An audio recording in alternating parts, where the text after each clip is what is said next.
오늘 말씀은 잠언 17장 13절부터예요. 자, 13절에서 20절까지입니다. 누구든지 악으로 선을 갚으면 악이 그 집을 떠나지 아니하리라. 다투는 시작은 둑에서 물이 새는 것 같은즉 싸움이 일어나기 전에 시비를 그칠 것이니라. 악인을 의롭다 하고 의인을 악하다 하는 이 두 사람은 다 여호와께 미움을 받느니라. 미련한 자는 무지하거늘 손에 값을 가지고 지혜를 사려 함은 어찌민고. 친구는 사랑이 끊어지지 아니하고 형제는 위급한 때를 위하여 낳느니라. 지혜 없는 자는 남의 손을 잡고 그의 이웃 앞에서 보증이 되느니라. 다툼을 좋아하는 자는 죄과를 좋아하는 자요 자기 문을 높이는 자는 파괴를 구하는 자니라. 마음이 굽은 자는 복을 얻지 못하고 혀가 패역한 자는 재앙에 빠지느니라. 아멘. 자, 13절에 나오는 악으로 선을 갚는다. 이는 참 나쁜 사람이죠. 이 말은 선한 자와 악한 자가 마땅히 겪어야 할 운명을 거스르는 거죠. 즉 창조 질서를 파괴한다는 뜻이에요. 여러분, 선한 행동에 마땅한 반응은 뭡니까? 선한 말과 행동이죠. 그죠? 선한 행동이 악으로 갚은다. 이건 심각한 악이에요. 그 결과 하나님이 가만히 있으시겠어요? 배은망덕이라는 얘기를 하죠. 세상 살다 보면 이런 사람들을 많이 봅니다. 은혜를 악으로 갚는다. 참 비정한 세상이죠. 하나님이 갚아주세요. 그걸 깨달아야 됩니다. 14절은 다투는 시작은 둑에서 물이 새는 것 같은즉, 다툼은, 싸움은 아주 작은 시비로 시작한다는 거예요. 그러니까 이런 원리를 물이 새는 것에 비유했죠. 작은 물이 새서 큰 물줄기가 되는 자연의 원리를 예를 들어서 작은 시비가 큰 싸움이 되는 현상에 대해서 경고하고 있죠. 그러니까 더 큰 싸움이 되기 전에 빨리 멈춰라. 다투지 마라. 피하라는 거예요. 여러분, 싸우지 않을 수 없는 경우가 우리가 살다 보면 있어요. 저쪽에서 시비를 걸거나 어려운 싸움을 해야 되는 경우나 뭐 다 핑계가 있어요.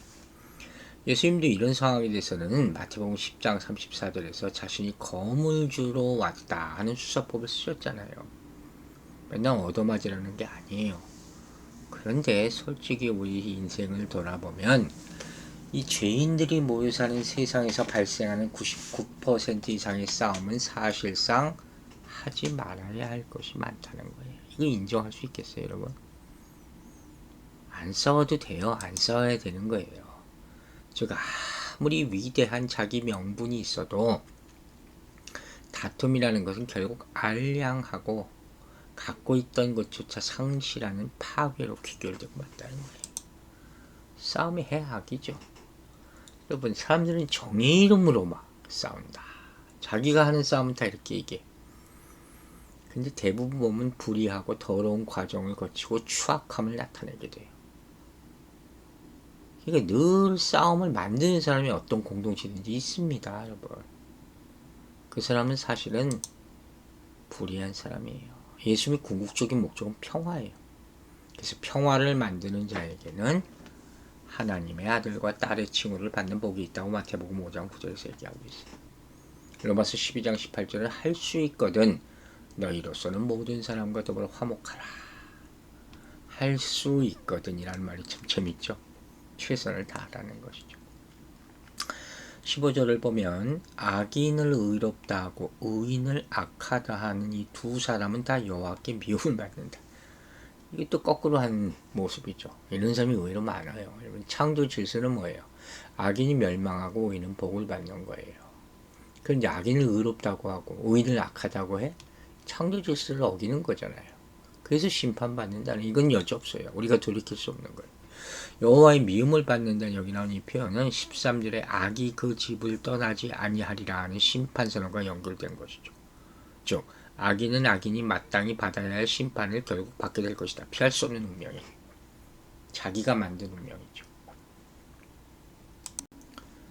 16절은 미련한 자는 무지하거늘 손에 값을 가지고 지혜를 사려 함은 어찌 민고 그랬어요. 정확하게 다시 번역하면 왜 미련한 자의 손에 지혜를 사기 위한 값이 주어져 있는가?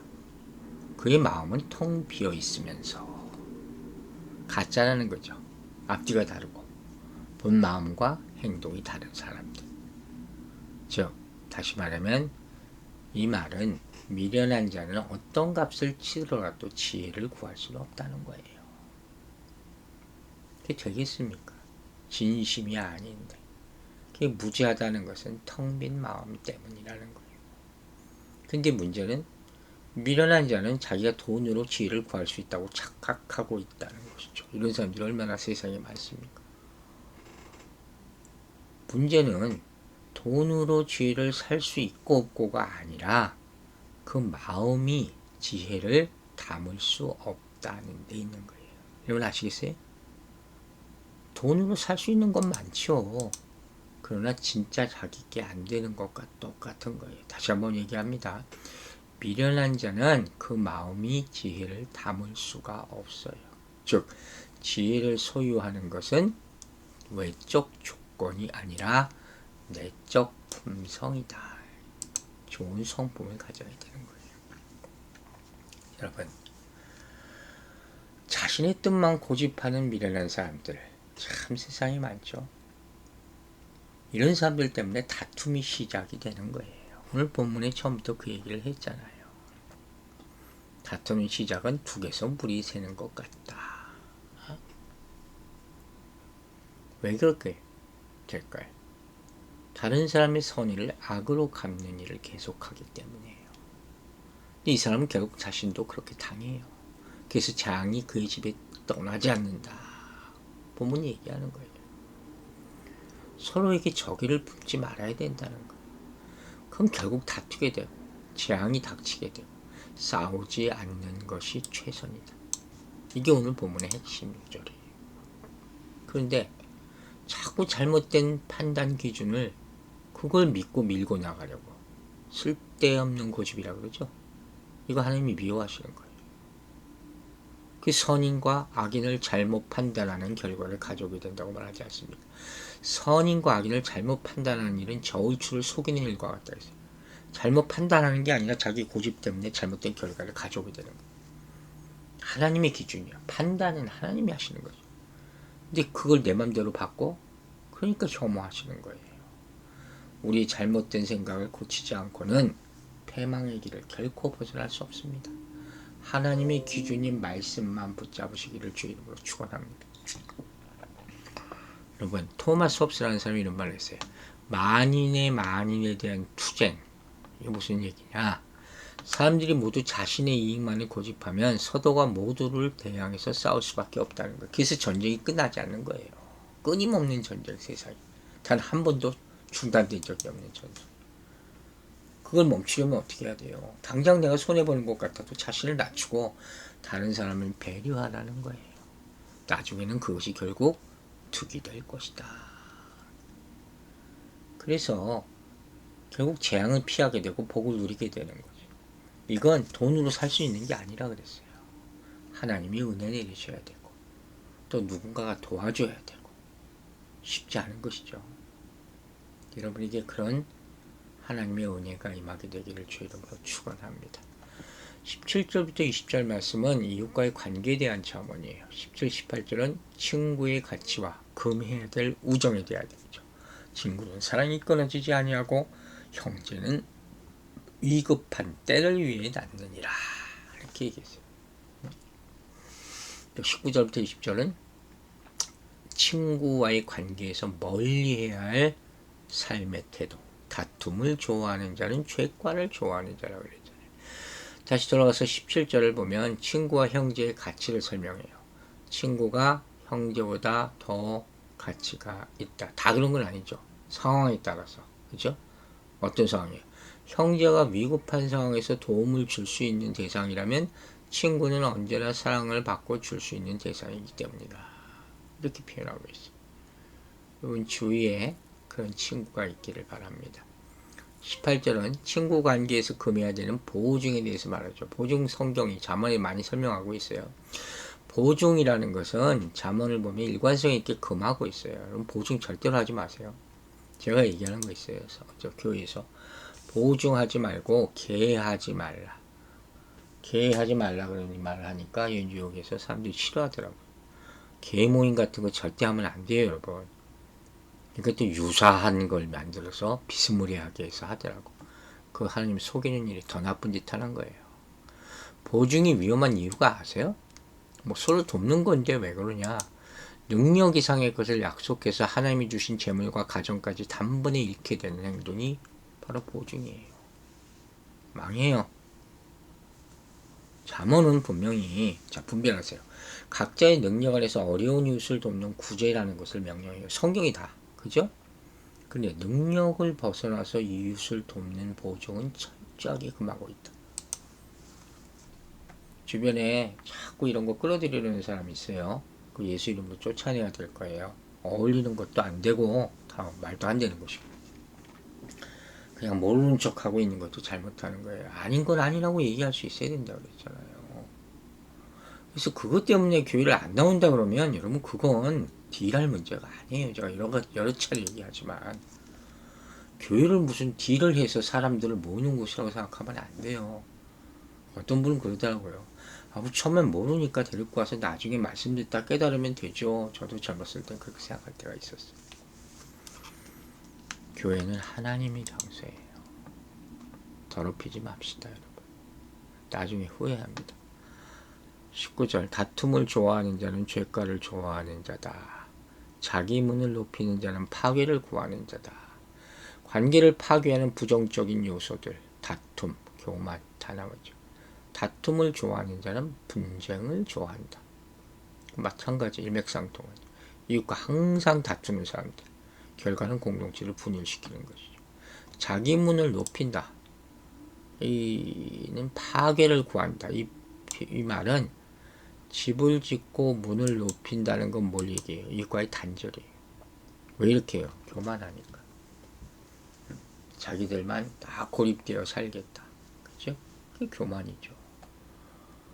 이웃과 나누는 일을 할 수가 있겠습니까?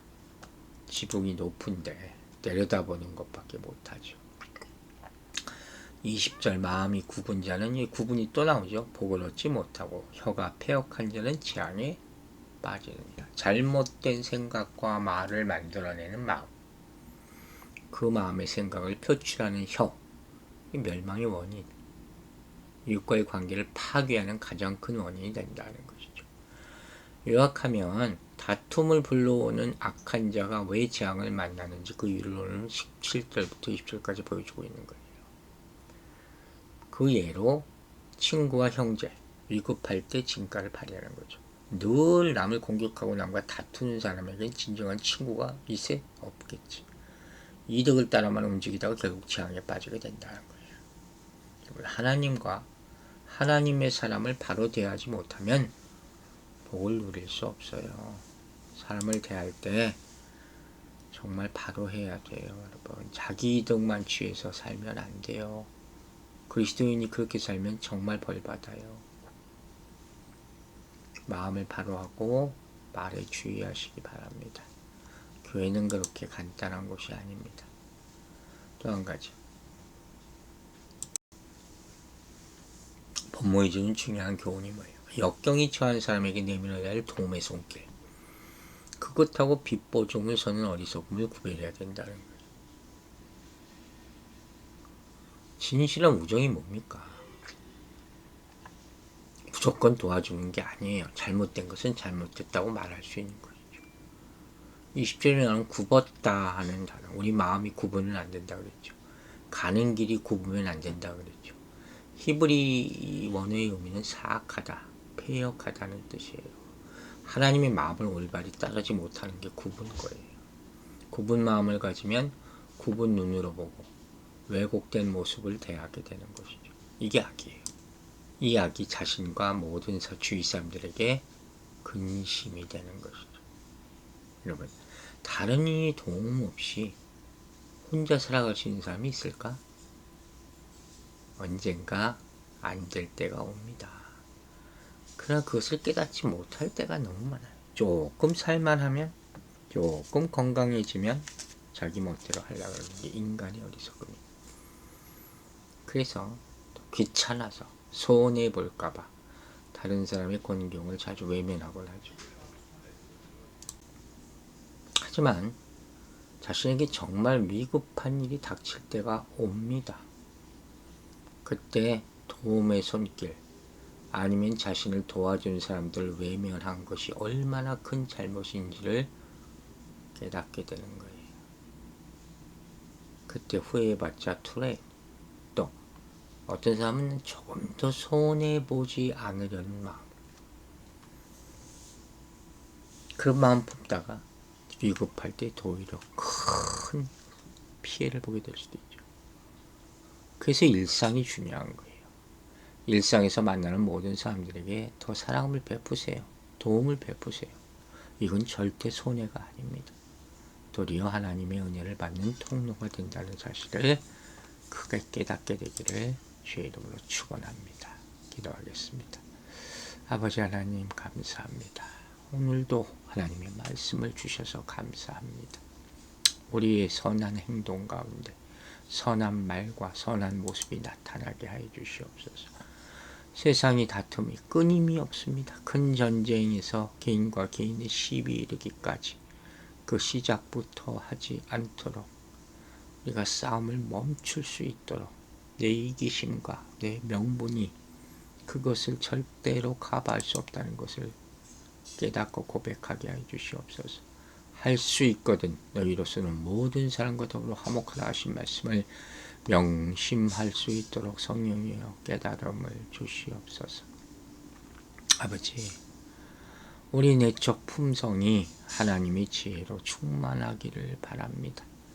미련한 생각, 미련한 행동을 그치게 하여 주시고 하나님이 주신 성결한 마음을 되찾게 도와주시옵소서. 우리 주변에 정말 필요한 사람들이 누구입니까? 우리 도움을 필요하는 사람이 이웃이다 했습니다. 진정한 마음으로 내 가진 능력이나 돈으로가 아니라 하나님을 사랑하는 그 사랑으로 도울 수 있는 마음 주시고 지혜를 허락하여 주셔서 진정 이웃의 어려움에 조금이라도 보탬이 될 수 있는 삶을 우리의 손이 그러한 일을 행할 수 있도록 사용되기를 원하오니 성령이여 깨달아 알게 하여 주시옵소서. 오늘도 기도할 때 특별히 우리 연약한 자를 위해 기도합니다. 우리 조셉 형제 위해 기도합니다. 아버지 하나님 그를 살려주실 줄로 믿고 감사하고 기도합니다. 그의 폐와 약해진 모든 기능이 온전해질 줄로 믿고 기도합니다. 성령이여 역사하여 주시옵소서. 하나님의 은혜를 구하는 자들에게 겸손하게 하여 주시고 배은망덕하지 않도록 회개하게 하여 주시고 하나님 앞에 감사의 눈물, 회개의 눈물을 흘리면서 진정으로 찬양하는 신앙인의 모습으로 끝까지 살 수 있도록 인도하여 주시옵소서. 우리 인생을 주께 맡깁니다. 감사드리며 예수 그리스도의 이름으로 기도했습니다. 아멘.